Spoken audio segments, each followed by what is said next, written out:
gomita en forma de Y le atábamos la gomita y teníamos ahí, bueno, y con piedra y es un crimen verdaderamente, un verdadero asesino cuando sabíamos nosotros que estaba mal.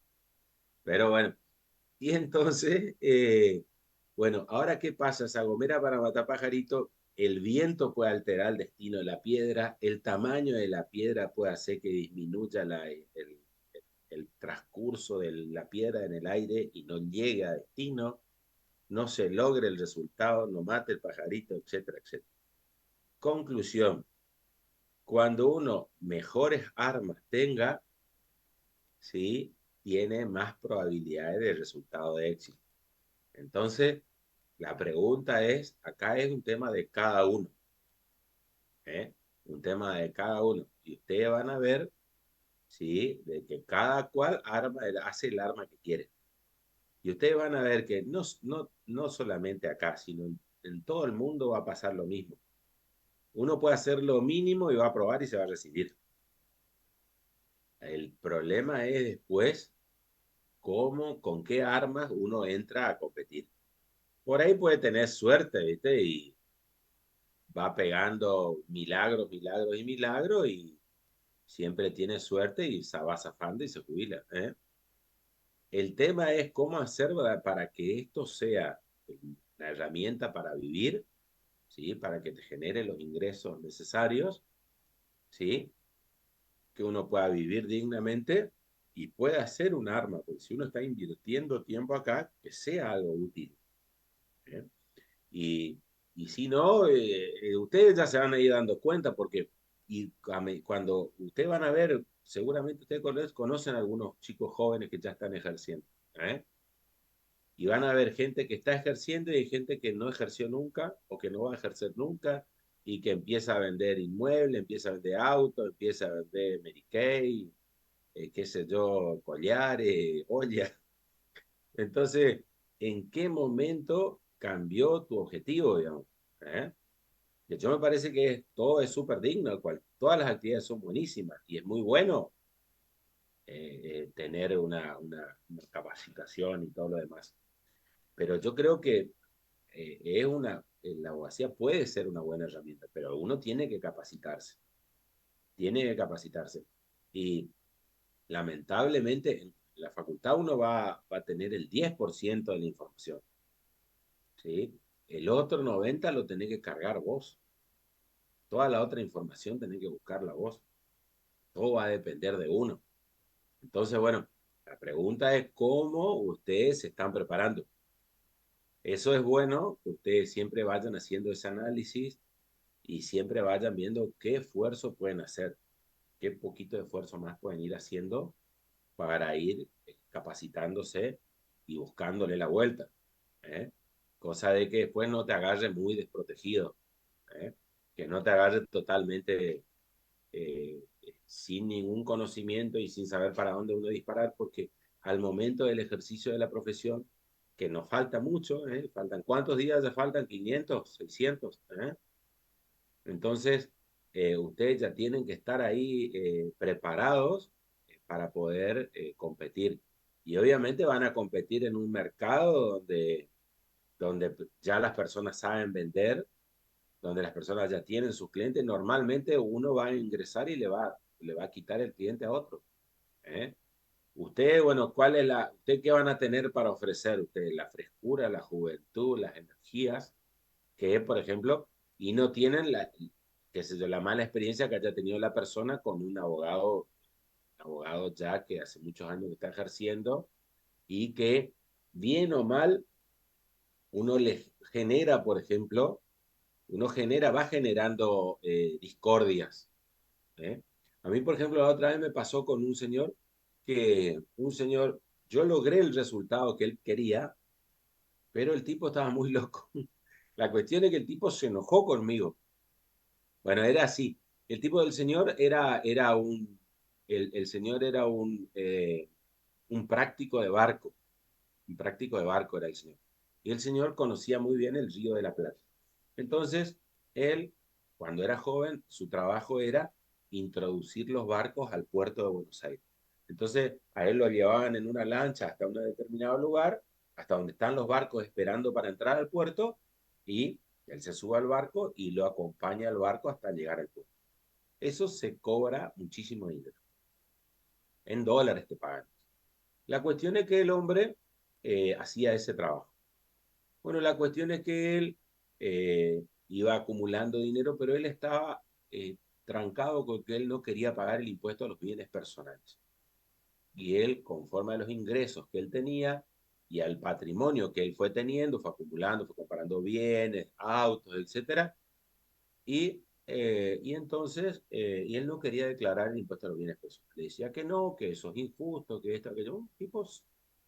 Bueno, la cuestión es que me viene a ver porque él cuando quiso vender, él tenía un auto y quería vender, él tenía un auto, ya era un señor grande ya, quería vender un auto Mercedes-Benz, modelo 2017 era, o 2015 o 2017, quería vender y tenía que hacer el formulario Z. ¿Conocen el formulario Z, no? Que es un formulario del certificado de transferencia del automotor que se hace al momento de la transferencia y te lo exige el registro de propiedad automotor. ¿Qué pasa? Él vende el auto y cuando va a hacer la transferencia no puede hacer, porque no podía sacar el Z, porque él entraba y en su constancia decía, debe requerimientos, debe contestar requerimientos, y no podía entrar con su clave fiscal a la página de AFIP y no podía sacar la constancia y no podía hacer el Z. Entonces me viene a ver a mí y yo le hago un juicio a la DGI. Y yo hago todo el planteo y digo de que él necesitaba transferir, que era un señor, el señor está espléndido, pero ya grande, supongo que tenía 70 y pico de años, quería transferir y que acá y allá y que ya no utilizaba más y que el auto se iba a depreciar y perder su valor y acá y allá. Hago toda una historia yo y consigo, y bueno, y la cuestión es que el juez antes de resolver llama a una audiencia de conciliación. Y entonces yo voy a audiencia y lo que yo digo es, él quiere que voy a transferir el auto, qué sé yo, ¿bien? Y bueno, la cuestión es que la DGI presta conformidad y él genera el Z, pero le levantan la constancia, digamos, al solo y único efecto de transferir. Entonces, se hace el Z y él transfiere rápido el auto a nombre de la hija, no sé qué. Bueno, objetivo cumplido. Yo le cobré al señor, le cobré bien, digamos, le cobré $2.000. Objetivo cumplido. Era el tipo nunca iba a poder transferirse auto. Bueno, ¿qué pasa? Él, lo que yo le dije, mire, ahora usted tiene que cumplir con todos los requerimientos pendientes que tiene de la FIP, ¿sí? Él tenía un departamento en Buenos Aires donde él tenía su domicilio, que era el lugar donde él paraba cuando él iba a manejar los barcos, digamos, hacer la entrada de los barcos, pero el señor un nivel económico hermoso. Acá tiene una mansión acá en Corrientes, él se iba, se va en avión a Buenos Aires, llega en avión, se va, lo esperan, va hacia la entrada del barco, paraba en su departamento ahí en pleno centro de Buenos Aires, después se volvía en avión, qué sé yo, todos los chiches, súper bien, tiene como 5 o 6 casas. Bueno, la cuestión es que este señor no quiso presentar las declaraciones juradas de bienes personales y demás. ¿Qué pasa? Después que terminó, cuando yo logré el objetivo, entonces el juez me pregunta a mí que manifieste el interés en la prosecución de la causa.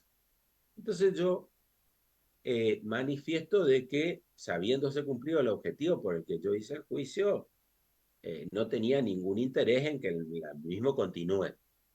Entonces el juez ordena el archivo sin fijando las costas por su orden y demás. O sea, me dio una mano bárbara el juez ahí, digamos, ¿sí?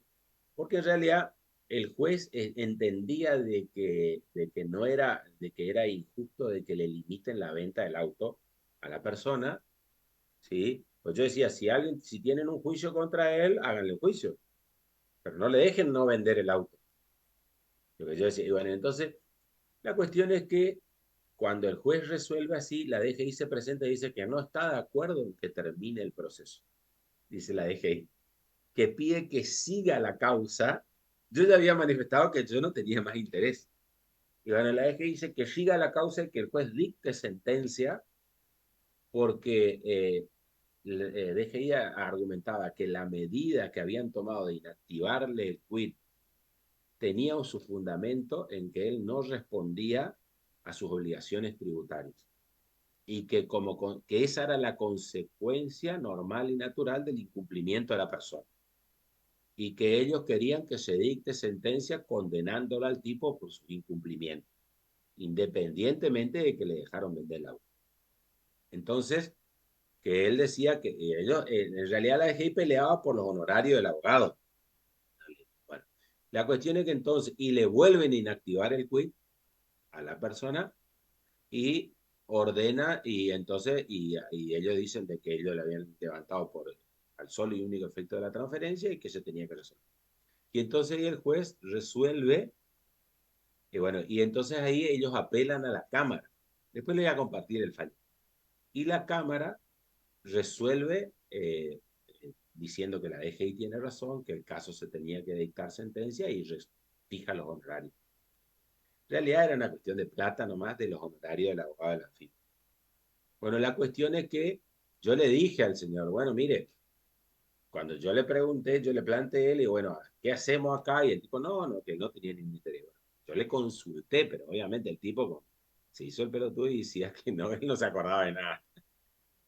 Y bueno, y él no quería presentar las declaraciones que le reclamaba la DGI. El tipo se negaba totalmente y se negó. Y bueno, entonces ahí se enoja conmigo. Entonces yo le mando la sentencia y le digo, mire, acá dice que hay que pagar 200.000 pesos, que tiene que pagar de honorario. Pero yo le digo, mire, usted me vino a ver, mi argumento era, usted me vino a ver porque usted quería vender el auto, usted su auto era imposible vender. Usted me vino a ver, yo tuve otro caso donde de un auto también carísimo, que no se pudo vender, el auto no se pudo transferir. Y un señor que lo había, a mí me contrató una empresa que se llama Munafo Automotores, que sale en Mercado Libre, suele salir, tiene autos muy lindos de Buenos Aires.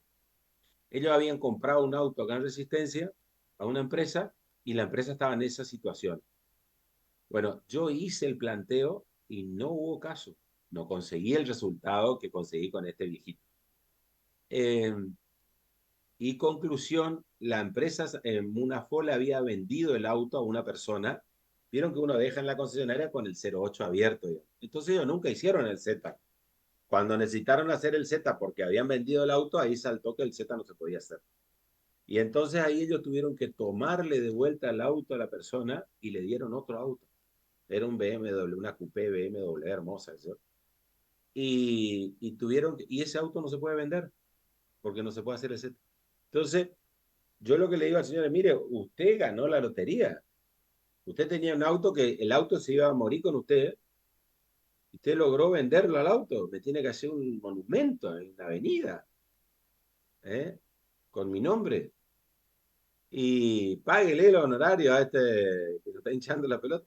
Y se negó el tipo. Bueno, de conclusión, listo, bueno, hasta acá llegó mi trabajo. Le digo yo, bueno, listo, yo no. Chau. Se enojó conmigo el tipo. Y bueno, y encima el tipo es vecino de mi hija. O sea, la hija de él es vecino de mi hija chiquitita. Mi hija chiquitita tiene una casa allá en un barrio que se llama Barrio Yapeyú, la chiquitita. Y la hija de este señor, que la hija de este señor tiene como 50 años ya, es vecina de mi hija. O sea que yo siempre voy a visitar a mi hija y por ahí está el viejo ahí. Y la cuestión es que yo le di, yo no quería la armonía, pero él no quería poner los honorarios. Y conclusión, después al final buscó otro abogado y le terminó pagando. Pero el tipo no le entraba, ¿vale? Yo le digo, mire, usted tiene que pagar, presentar las declaraciones de bienes personales y tiene que cumplir con los requerimientos incumplidos, porque a él la DGI le mandaba notificaciones a Buenos Aires y rebotaban las notificaciones a su departamento en Buenos Aires. Ahora, ¿qué decía la DGI? Que él nunca cambió el domicilio y él, conforme al artículo 3 de esta ley 1183, él tenía el plazo de 10 días para cambiar el domicilio. Entonces, cuando a él le mandaban notificaciones, él no recibía las notificaciones porque no estaba en el departamento nunca o estaba en horario en horarios que no iba al cartero, digamos. Y entonces no recibía las notificaciones. Y entonces, eh, si nosotros mirábamos del lado de la DGI, tenía razón la DGI, que un montón de veces intentaron buscarlo y el tipo, borrado. Entonces lo que hace la DGI, tac, te inactiva el quit. Entonces te dice, bueno, ya va a venir, ya va a venir este a arreglar.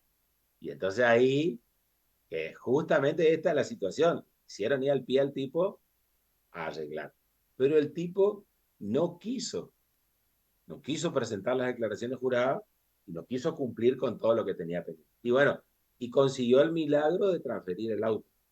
Vendió el auto, que no sé, ahora valía como $50.000 el auto. Vendió el auto y no quiso presentar las declaraciones juradas. Y bueno, entonces yo le digo, bueno, yo solo el mago no soy. Usted tiene que someterse, tiene que cumplir con la ley. Y le digo, sí, yo no voy a presentar. Le digo, mire, yo presento, yo soy abogado y presento mi declaración de bienes personales todos los años y pago. Obviamente que no quiero pagar. ¿Quién quiere pagar? Nadie. Pero todos los años presento y pago, todos los meses presento y pago. Y no, pero esto es injusto acá y allá. Me dice bueno, la cuestión es que el tipo se trancó. Y bueno, y entonces fíjense, esto le cuento como ejemplo, de que siempre hay espacio para un abogado nuevo. ¿Por qué? Porque el abogado viejo, como yo, por ejemplo, ya este tipo, por ejemplo, dice, no, que si él se acuerda de la parte negativa, que es muy probable que se acuerde de lo negativo, ¿eh? Es muy probable que se acuerde de lo negativo. De lo positivo solamente nos acordamos de nuestras ex, ¿no es cierto? O de nuestros ex, ¿eh? De lo positivo, porque vos cuando vos te peleás y primero le odiás a tu ex, no sé si le pasó a usted o no, y después con el tiempo te olvidas de todo lo malo y te queda el recuerdo de todo lo bueno nomás, ¿eh? Es así, te queda el recuerdo de lo bueno, pero en realidad vos te olvidaste de todas las maldades que te hacían, ¿eh? Entonces, bueno, este hombre, como yo no soy su ex, él se va a acordar, soy su ex abogado, él se va a acordar de todo lo malo. No se va a acordar que vendió el auto gracias a mí, ¿eh? Que ganó $48.000 porque 2.000 por eso. No se va a acordar de eso, ¿eh? Él se va a acordar de que yo no le di el gusto, no conseguí lo que él pretendía. ¿Eh? Entonces eso da lugar a la aparición de un nuevo abogado. Y eso te genera la ilusión también. O sea, porque voy a decir, bueno, si todos estuvieran conformes conmigo, todos serían mis clientes, ¿no es cierto? Bueno, pero ahí el cliente disconforme, si llega a tener un nuevo problema, este hombre ya no tiene ni un bien a su nombre.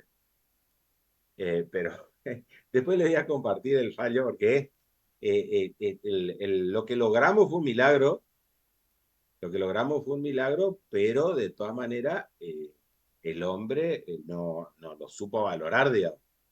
Y muchas veces vos tenés, y el cliente no tiene por qué saber valorar tu trabajo. ¿Eh? Es lo mismo que, qué sé yo, si vos le atiende un médico, un familiar, y el familiar se muere, ¿viste? Vos te podés enojar con el médico. Y es una posibilidad. ¿Viste? Capaz que el médico hizo todo lo posible, pero el resultado no fue el que vos querías. Entonces, pero en este caso el hombre logró el resultado, porque vendió el auto. Él vino a verme porque no podía vender el auto. Bueno, que es lo que yo le dije, usted me vino a ver porque no podía vender el auto. Pero usted vendió el auto, ¿sí o no? Sí. Bueno, listo, pague. Y entonces, y bueno, la cuestión es que yo ya también, ya cuando ya el hombre ya me dijo que no quería, bueno, listo, está todo bien. Y yo ya no podía hacer más nada, porque yo presté conformidad que el expediente ya no tenía más interés en el proceso. El juez dictó la sentencia conforme a lo que yo decía y la DGI apeló a la Cámara. Y cuando apela a la Cámara, yo no le doy ni pelota al expediente. O sea, cuando apela a la Cámara, ¿yo qué iba a decir? Ya, ellos decían que no, y bueno, yo qué iba a decir que yo ya estaba en el horno, porque yo había prestado conformidad. Yo lo que tenía que haber dicho era no, que se dicte. No, que se dicte sentencia y se demuestre que era injusta la medida que se tomó. Y bueno, yo no dije eso. Yo me quise sacar encima del expediente. Ese fue digamos, ese fue mi error, pero en realidad porque yo ya había logrado el resultado. Bueno, y yo lo que le dije, mire, páguele los 200.000 pesos y se termina el problema. Y bueno, y el tipo se enojó conmigo. Al final después le terminó pagando por medio de otro abogado, digamos. Pues yo le dije, hay que completar, hay que hacer un BEP, qué sé yo, y pagar los horarios, qué sé yo. porque no era a la DGI, sino al abogado de la DGI. Digamos. Y bueno, pero esas son situaciones, digamos, que te generan, son situaciones injustas, digamos, porque yo siento que él logró el resultado, que yo hice bien mi trabajo, y él siente que yo hice mal mi trabajo. ¿Eh? Y bueno, ahí está el conflicto, digamos. Es como cuando uno le embargan la casa, digamos, ¿viste? Si vos le embargas la casa a alguien y sale la casa remate, qué sé yo, la gente, los familiares te van a odiar. Y vos estás haciendo tu trabajo, ¿no? ¿Viste? Entonces ahí, bueno, es una situación conflictiva. Bueno, vamos a seguir. Vamos a ver entonces el hecho imponible de lo que estuvimos hablando hoy. ¿Se acuerdan de que el hecho imponible tiene una hipótesis legal condicionante tributaria y pueden describir hechos o situaciones ajenos a toda actividad, que es el caso de los impuestos, consistir en una actividad administrativa o jurisdiccional, el caso de las tasas, o puede ser un beneficio derivado de una actividad, el caso de las contribuciones especiales. Entonces, a ver se trabó acá mi power. Ahí está. Bueno, ¿y qué es lo que dice que se debe dar? Se debe dar el acaecimiento de este hecho imponible en la realidad, dice, en el mundo fenoménico, en forma empíricamente verificable, y va a traer como consecuencia la potencial obligación de una persona de pagar un tributo al fisco. Es la producción en la realidad de la imagen abstracta que formuló la norma legal. ¿Se acuerdan que yo les dije? La hipótesis que está en la norma, yo la realizo, la llevo a cabo en la realidad. Ahí dice ser titular registrado en automotor. Si yo no compro un auto, nunca en la vida voy a ser sujeto pasivo del impuesto automotor. El día que compre, paso a ser sujeto pasivo hasta el día que venda. ¿Eh? Entonces, dice, es la producción en la realidad de la imagen abstracta que formuló la norma legal. Y el hecho imponible ese es la hipótesis legal condicionante tributaria que estamos llamando de hecho imponible, debe estar descrita por la norma en forma completa para que permita conocer con certeza cuáles hechos o situaciones engendran potenciales obligaciones tributarias sustanciales.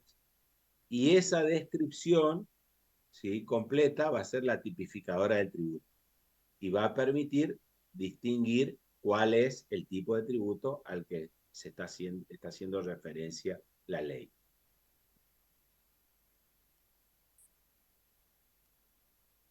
Los elementos que ya hoy habíamos hablado, la descripción objetiva de un hecho o situación, aspecto material.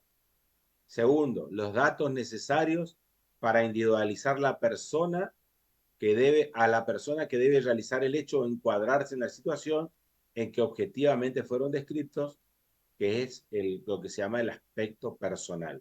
¿Quién va a ser el sujeto pasivo? Tercero, el momento en que debe configurarse o tenerse por configurada la realización del hecho imponible.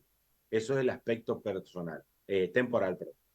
Y de el lugar donde debe acaecer o tenerse por acaecida la realización del hecho imponible. Ese es el aspecto espacial. Y entonces ahí se va a dar el nacimiento del hecho imponible, teniendo en cuenta entonces estos cuatro elementos. ¿Sí?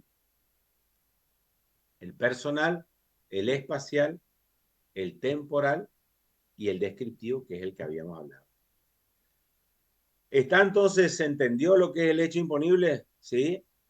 Va a ser la situación que está descrita en la norma, en la ley tributaria, y el legislador, obviamente, cuando va a crear la norma tributaria, tiene que tener un excesivo cuidado en establecer todas las pautas para determinar quién es el sujeto activo, quién es el sujeto pasivo, ¿sí?, cuál es el acontecimiento que se debe dar, ¿sí?, y a partir de cuándo es la vigencia de la ley. Normalmente las leyes pueden tener su conflicto cuando comienzan su vigencia o cuando finalizan su vigencia. Ahora hay leyes que son que están establecidas hace muchos años, ya no se da un problema de temporalidad. Se podría dar si, por ejemplo, muchas veces cuando en qué momento nace o a qué fecha se atribuye el hecho imponible. Ahí, por ejemplo, es cuando nace la obligación. Por ejemplo, en el IVA, se explica, por ejemplo, cuándo se da el nacimiento de la obligación en la venta de bienes. Por ejemplo, en la venta de bienes dice que va a ser al momento de la factura, al momento de la entrega de la mercadería o al momento del pago, el que fuera anterior. Y el IVA es un impuesto mensual. Entonces, supongamos que puede decir, no, pero supongamos que yo agarro y le entrego la mercadería a la persona ahora, pero yo escúchenme bien, le entrego la mercadería ahora, pero yo le hago la factura el 1 de abril. Si yo le hago la factura el 1 de abril y nadie se entera, yo el IVA ese lo voy a pagar el 19 de mayo. ¿Sí? Ahora, yo le entregué la mercadería hoy no sé qué día es, 20 de marzo. Si yo le entregué la mercadería hoy, 20 de marzo, tengo que pagar el IVA el 19 de abril. ¿Se entiende? Porque, ¿qué dice el artículo? El artículo dice, el hecho imponible nace al momento de la entrega de la mercadería, al momento del pago o al momento de la factura, el que fuera anterior. Entonces, si nadie se entera cuándo le entregué la mercadería, yo pago en mayo. Pero lo correcto sería que yo pague en abril. Y ahí tengo un mes de diferencia en el pago del impuesto. Entonces ahí yo podría estar jugando puede haber un diferimiento de la obligación tributaria. Igual yo podría diferir, por ejemplo, acá en el caso de diferir un mes, no es nada. Pero ¿qué pasa si yo le entrego la mercadería en enero y facturo en diciembre? Yo me quedé con esa plata del impuesto, supongamos me quedo con el dinero del impuesto durante los 12 meses y todos esos intereses que podría haber generado ese dinero, yo no lo pago. Cuando yo dejo de pagar una deuda, comienzo a generar un interés, ¿sí? Que es del 0,5% diario, el 15% mensual. Entonces, si yo ese interés que yo no pagué, como yo no declaré esa operación, yo no se determina el impuesto y yo lo pago en diciembre. Supongamos que yo le entrego, por ejemplo, materiales de construcción a una persona que hace una casa, la persona termina la casa con el material y yo le facturo recién, le hago la factura a fin de año y pago el impuesto a fin de año.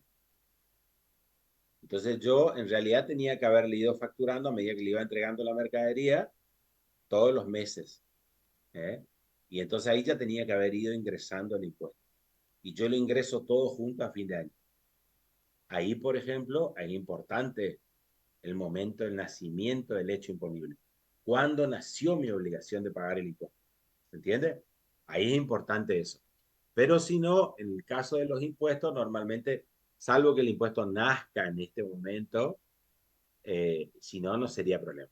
Yo le voy a compartir un impuesto para que ustedes localicen ahí el sujeto pasivo, localicen el hecho imponible, que localicen quién es el sujeto activo y no, localicen a partir de cuándo es la vigencia.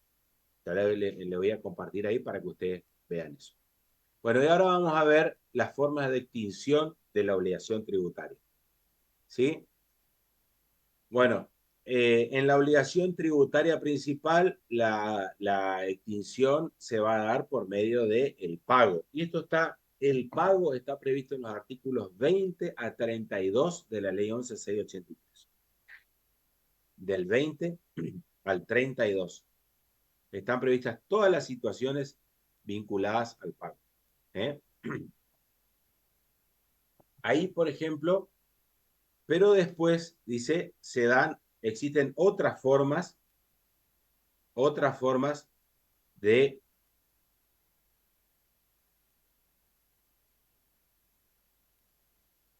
esperen un segundito que le voy a mandar un mensaje acá a un contador.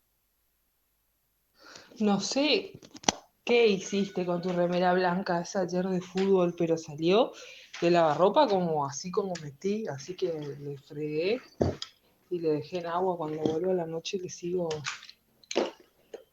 lavando, nomás te digo a ver si sale.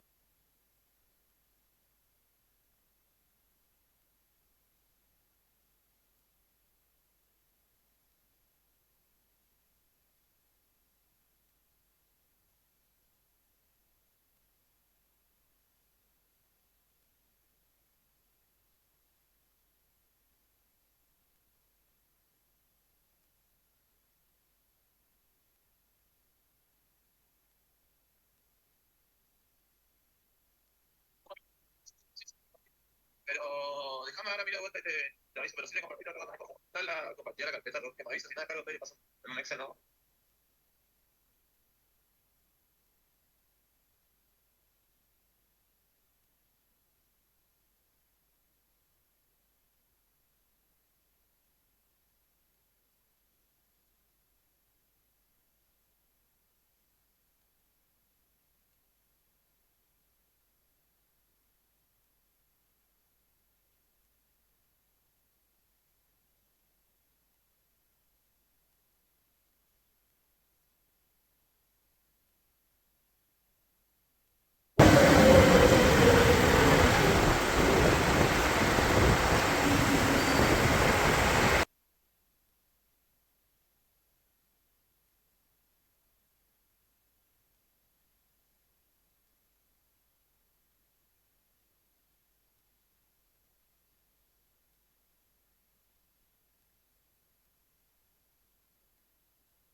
Bueno, no, justo tengo un expediente donde un contador tiene que tomar posesión del cargo de perito contable en un expediente que está en el Tribunal Fiscal en Buenos Aires y mañana es el último día. Y todos los días le vengo diciendo que tome posesión del cargo y le vengo escribiendo y le vengo escribiendo y hoy es el cuarto día, mañana es el quinto día y vamos a ver si toma posesión del cargo porque yo necesito que se produzca una pericia donde yo estoy demostrando, estoy intentando demostrar eh, que el impuesto es confiscatorio, es decir, absorbe una parte sustancial de la renta en relación a los distintos recursos que él tiene. Digamos. Lo que él tiene que pagar es confiscatorio en relación a la rentabilidad que le genera la actividad. Eso es lo que yo estoy planteando.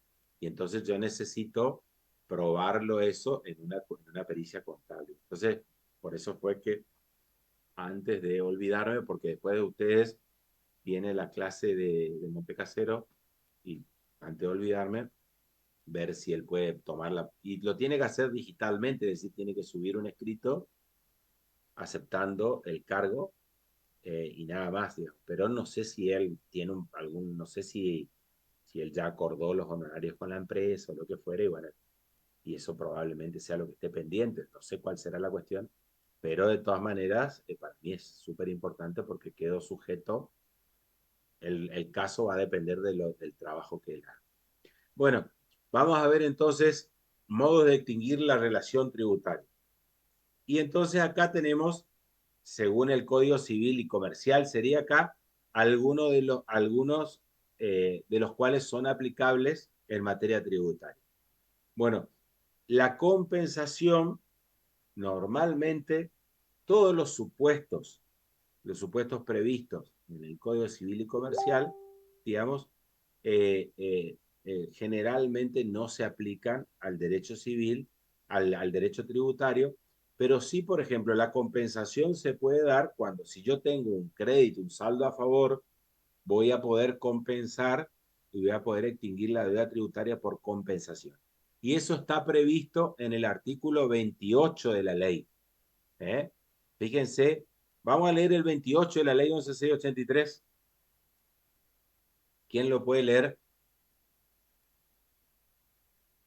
El 28, Leo ¿sí?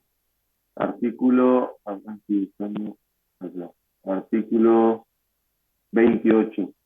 La FIP podrá compensar de oficio los saldos acreedores del contribuyente, cualquiera que sea la forma o procedimiento en que se establezcan, con las deudas o saldos deudores dispuestos declarados por aquel o determinados por la Administración Federal y concernientes a periodos no prescritos, comenzando por los más antiguos y aunque provengan de distintos gravamen. Igual facultad tendrá para compensar multas firmes con impuestos y accesorios y viceversa. La facultad consignada en el párrafo anterior podrá hacerse extensible a los responsables enumerados en el artículo 6 de esta ley, conforme a los requisitos y condiciones que determine la Administración Federal de Ingresos Públicos. Bueno, entonces ahí lo que estamos viendo es de que la compensación se puede dar, pero fíjense que la compensación es voluntad del organismo de recaudación, si bien uno puede solicitar la compensación. ¿Está? ¿Cuándo se va a dar la confusión? Supongamos, la confusión podría darse cuando un inmueble, supongamos, tenga deuda con la municipalidad y la municipalidad, ¿sí? La municipalidad pase a ser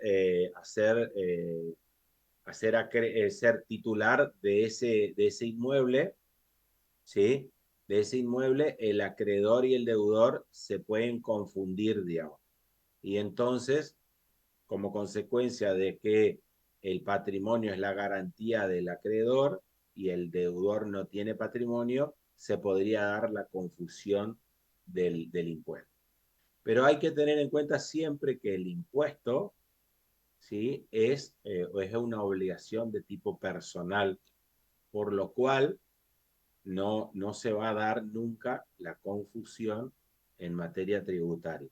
Si bien en la práctica, cuando el acreedor ya perdió todos los bienes, el Estado no le va a poder reclamar, digamos, no va a poder hacerse el cobro, no se va a poder dar la confusión con el medio de extinción de la obligación tributaria.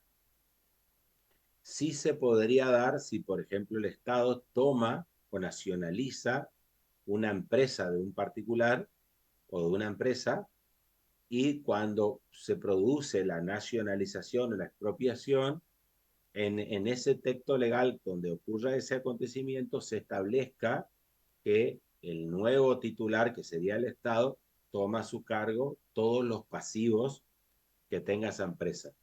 Y dentro de esos pasivos esté deuda con el Estado Nacional. Entonces ahí sí se podría dar la conclusión.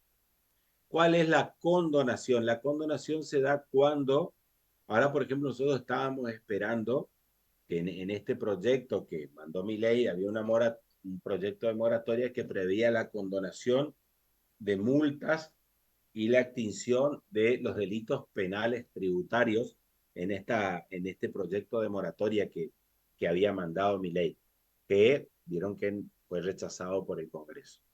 Bueno, ahí se podría dar la condonación se va a dar cuando, por ejemplo, normalmente el Estado no condona los capitales, pero sí hace condonaciones de intereses y de multas. Con lo cual ahí la deuda por multa, por ejemplo, estaría desapareciendo. ¿Sí? Y después el caso de la prescripción, la remisión no se va a dar, y en el caso de la prescripción está previsto en los artículos 56 a 69 de la ley 11.683. Vamos a leer qué dice el 56. ¿Qué dice el 56?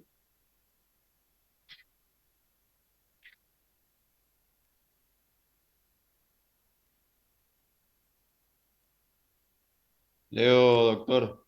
Por favor.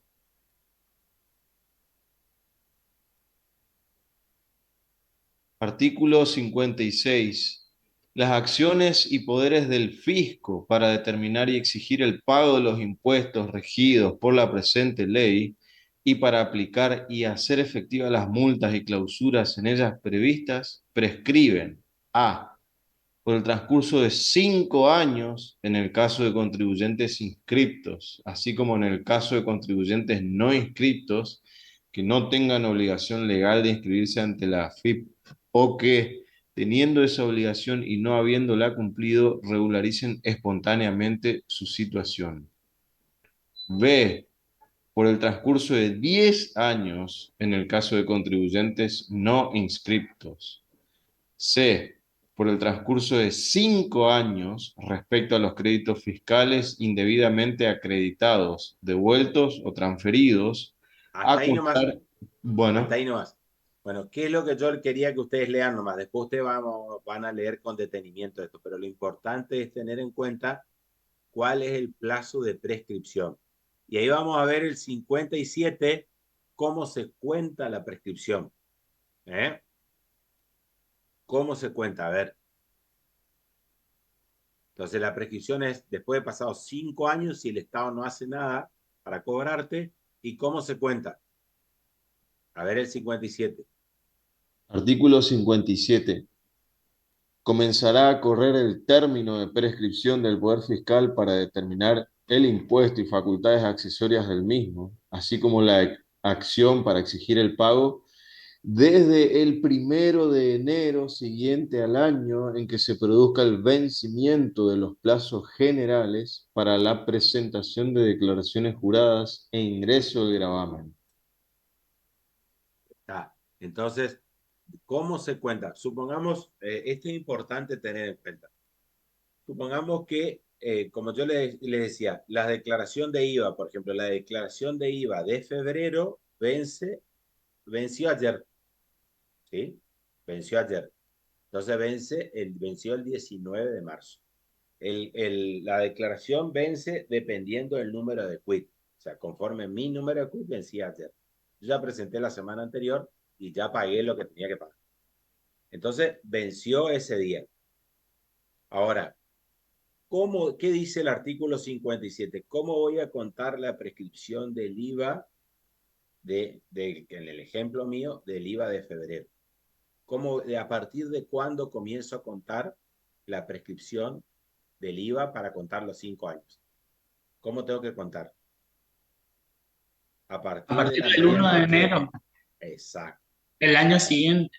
Entonces se unifican todos los vencimientos mensuales de todo el año y se cuenta a partir del 1 de enero. Si fuera derecho civil y comercial, yo contaría a partir de la medianoche del vencimiento. O sea que a partir de la medianoche de anoche, yo contaría los 5 años y prescribiría el 19 de marzo, ¿sí? Del año 2029. Estamos en el 24, 25, 26, 27, 28, 29. En cambio, en materia tributaria va a prescribir el 31 de diciembre, ¿sí? Del 2029. Entonces, porque todos los plazos se corren al 1 de enero, perdón, al 1 de enero va a prescribir. Entonces, yo voy a tener 2025, 26, 27, 28, 29. Entonces, el 1 de enero del 2030 se va a dar la prescripción. ¿Está? ¿Por qué? Porque la forma de contar es especial. Por eso yo quería que ustedes vean esta situación. Y después lo otro que estaba previsto acá es la novación. Y la pregunta es si la novación, ¿se acuerdan de la novación en el derecho civil y comercial cuando una deuda es reemplazada por otra? La pregunta es, si yo, por ejemplo, tengo una deuda, supongamos yo le debo 100 pesos a la DGI, y yo esa deuda, la incorporo en un plan de pagos y la DGI me permite pagar esos 100 pesos en 10 cuotas de 10 pesos. La pregunta es, cuando yo hago ese plan de pagos, ¿se produce una novación o no? ¿La DGI tiene derecho a reclamarme la deuda antigua o me tiene que reclamar la deuda nueva con con los nuevos vencimientos? ¿Qué es lo que ocurre? Normalmente lo que se hace es, se reclama la deuda histórica y se toman a cuenta los pagos realizados y se deja sin efecto el plan de pago que se acordó, ¿sí? Y se reclama la deuda histórica. Pero eso podría modificarse dependiendo de los textos que prevén los planes de pagos o moratorias. ¿Eh? Entonces, bueno, acá ustedes van a ver que del 56 al 69 tienen para analizar miles de situaciones. Y después yo les voy a mostrar casos para el examen final, donde ustedes van a poder ver la aplicación de estos artículos. Si bien ustedes van a poder rendir con la ley abierta, van a ver que las distintas situaciones que yo les voy a dar en los distintos casos. Y después vamos a ver el domicilio tributario, y aquí tienen que ver el artículo 3. ¿Sí? Ustedes van a tener que leer el artículo 3 acá, pero yo le voy a hacer una síntesis cortita. Primero y principal, la persona cuando se inscribe, ustedes cuando se inscriben van a tener que tener su domicilio, ¿sí? Un domicilio fiscal, que normalmente uno puede poner como domicilio fiscal el domicilio que figura en su DNI. Entonces yo me voy a ir a la DGI, llevo, por ejemplo, me van a pedir que yo lleve algún elemento que acredite mi domicilio, y entonces yo voy con mi DNI, una copia de mi DNI, me van a tomar la impresión dígito pulgar, es decir, el dedo, me van a sacar una foto y voy a hacer una firma digital. Y voy a denunciar mi domicilio fiscal. Entonces, normalmente, Artículo, doctor, disculpe. el 3, Tres. el 3 de la ley. Ok, Entonces, ok. Gracias. yo voy a denunciar mi domicilio fiscal. Y ahí me van a dar ahí una clave. Y yo después, en esa clave, puedo una vez al año cambiar el domicilio fiscal. Y entonces yo puedo tener mi domicilio real por un lado y el fiscal por otro, ¿sí? Yo, por ejemplo, tengo mi domicilio real allá en el campo donde tengo mi casa, ¿sí? Y tengo mi domicilio fiscal acá en mi oficina, en la ciudad. Porque el domicilio real, el correo no llega, es todo un despelote. Yo vivo cerca de la ruta ya, camino a Santa Ana, entonces no me llegan las notificaciones. Entonces, yo tengo mi domicilio fiscal donde tengo el asiento principal de mis actividades, que es mi estudio. ¿Eh? Entonces, yo puedo tener el real por un lado y el fiscal por otro. Para las personas físicas, normalmente el domicilio fiscal entonces es el real, salvo que en otro lado tenga el asiento principal de mis actividades. Para las personas, ahora ya el código les llama humana, ¿cierto? Para las personas jurídicas, el domicilio fiscal va a ser el legal, salvo que el legal esté en un lugar y yo tenga el asiento principal de mis actividades en otro lado. Entonces, donde esté el asiento principal de mis actividades, ahí va a ser mi domicilio fiscal. Supongamos que yo constituyo una empresa en un edificio, supongamos, en el piso 10, y después pongo una carnicería. Entonces, mi domicilio fiscal va a ser donde, en el local que yo alquilé para desarrollar la actividad de carnicería. Y el domicilio legal va a ser allá en el piso 10, pero el fiscal va a ser donde yo desarrollo la actividad. Tengo el asiento principal de mi actividad. Y después la DGI me va a obligar a que yo tenga un domicilio electrónico. Eso es artículo agregado a continuación del artículo 3. El domicilio electrónico va a ser el lugar donde yo voy a recibir todas las notificaciones que me remita DGI y van a surtir todos los efectos tributarios. Ese domicilio electrónico es un correo electrónico que yo debo constituir para recibir ahí todas las notificaciones. Y tiene el efecto del domicilio constituido, es decir, yo ahí le estoy diciendo a la DGI, acá quiero que ustedes me manden todas las notificaciones. Y después, como datos para que ustedes tengan en cuenta, fíjense, la norma establece el cambio de domicilio, cómo yo tengo que hacer para cambiar el domicilio cuando ocurra la traslación del anterior, ¿sí? Debo hacer el cambio de domicilio. Voy a tener un plazo de 10 días, que esto es lo que yo les contaba del señor este que se enojó conmigo, un plazo de 10 días para cambiar, informar que me mudé, que cambié mi domicilio, un plazo de 10 días. Si hay actuaciones administrativas que estén tramitando un expediente dentro de la DGI, que esté tramitando, yo debo cambiar el domicilio en el expediente. Aparte, por más que yo haya cambiado mi domicilio en forma digital, debo cambiar en el expediente. Y en relación a los efectos, tiene todos los efectos del domicilio constituido. O sea que todas las notificaciones que yo reciba ahí van a tener efectos de tipo judicial. Es decir, que yo después no voy a poder decir, no, no me notificaron, o yo no me enteré, o yo no voy a poder hacer ese argumento. ¿Eh? Salvo situaciones extraordinarias. Yo tuve 2 casos de nulidad. Yo planteé la nulidad de la notificación, donde yo acredité de que una notificación no había llegado, ¿sí? No había llegado, que las personas estaban en el lugar ese día y la notificación no le llegó, y en otro caso acredité que la notificación fue dejada en la calle, en la casa de enfrente.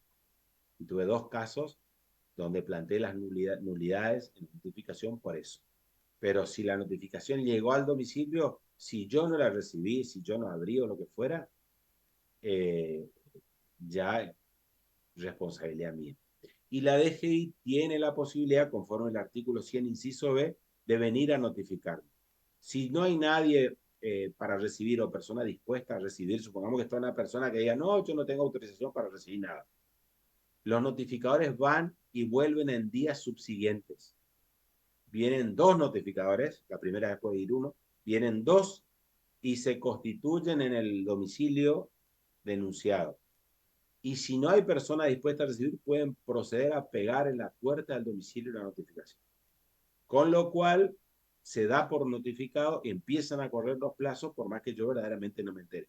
O pasa un vecino chismoso y agarra la notificación. Bueno, ahí, lamentablemente, corren plazos. Eso está en el artículo 100, inciso B. Lo mismo va a pasar con las notificaciones por edictos. Cuando hay notificaciones por edicto, uno no se entera, ¿verdad? Entonces, ahí se produce también una situación de. Bueno, hasta acá llegamos. Muchas felicidades. Esperen que les voy a tomar asistencia y de paso voy a controlar de que todos los alumnos estén en la lista.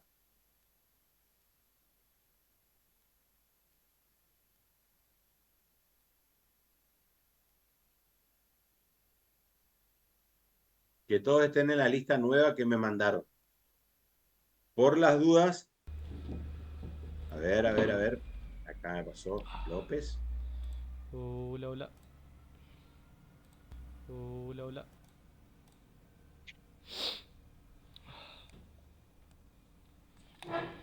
Mesa, no, perdón, Arisa y Ara. Arnold Yamila. Presente, profe. Báez Leonardo. Presente. Cabral Romina. Caferata Raúl. Canteros Gastón. Presente, doctor. Gastón, te levantaste recién, ¿eh? No, ni. Florencia Carísimo. Presente, doctor. Eliana da Silva. Luca Fernández. Presente. Lucas Ferreira. ¿No está? Fabián Clicailo. Presente. Ah, sí, Sí, sí. acá estoy.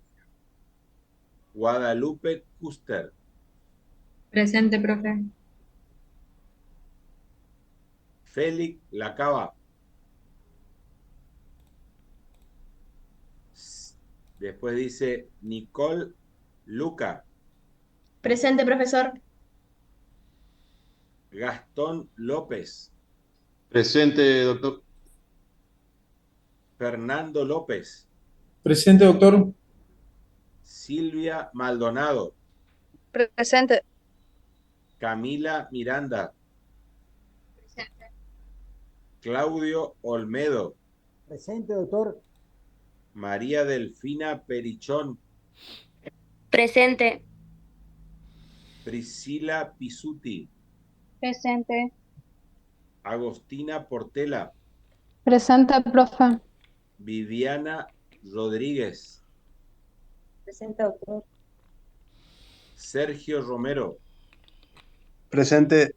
Marcelo Salvi. Mabel Sosa.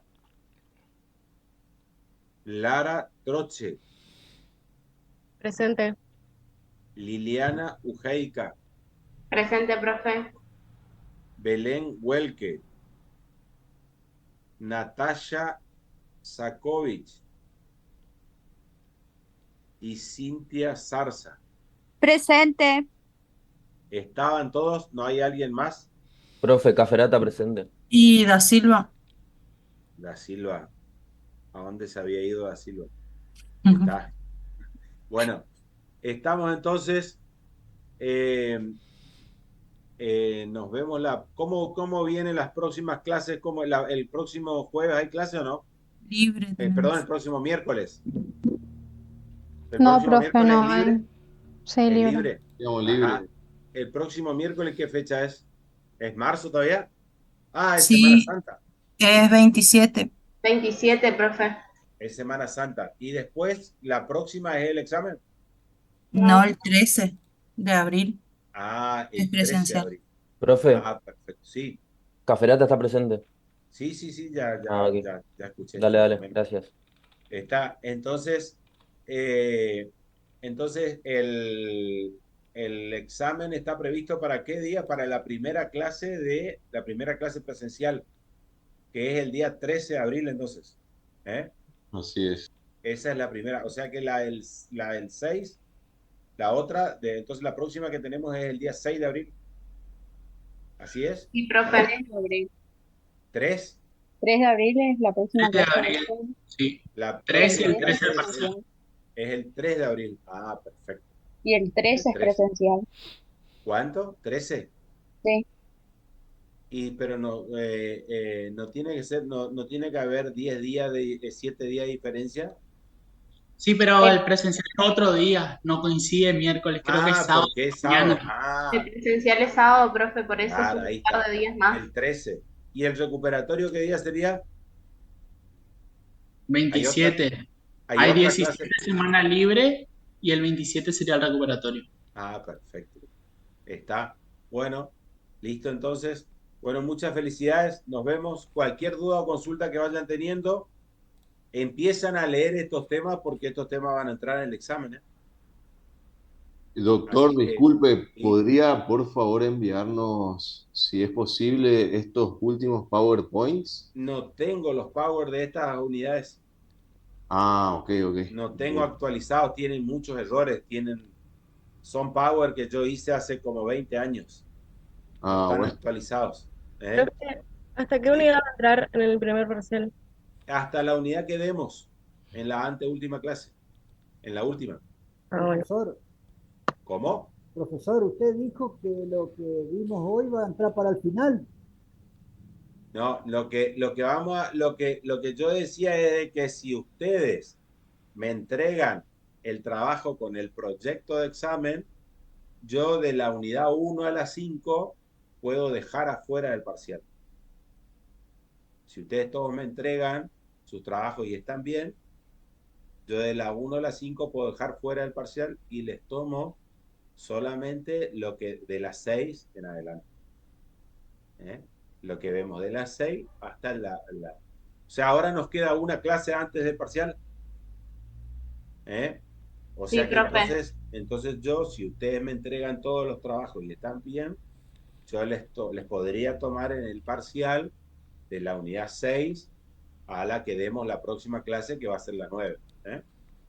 Le podría tomar el examen de las 6 a la 9. Esa podría ser la posibilidad. Bueno, vamos a ver. Vamos a ver cómo hacen los trabajos ustedes y vemos y ahí resolvemos. ¿Está? Así que bueno, nos vemos entonces la próxima clase. Muchas bendiciones. Chao, chao, hasta luego. Hasta luego. Hasta luego, profe.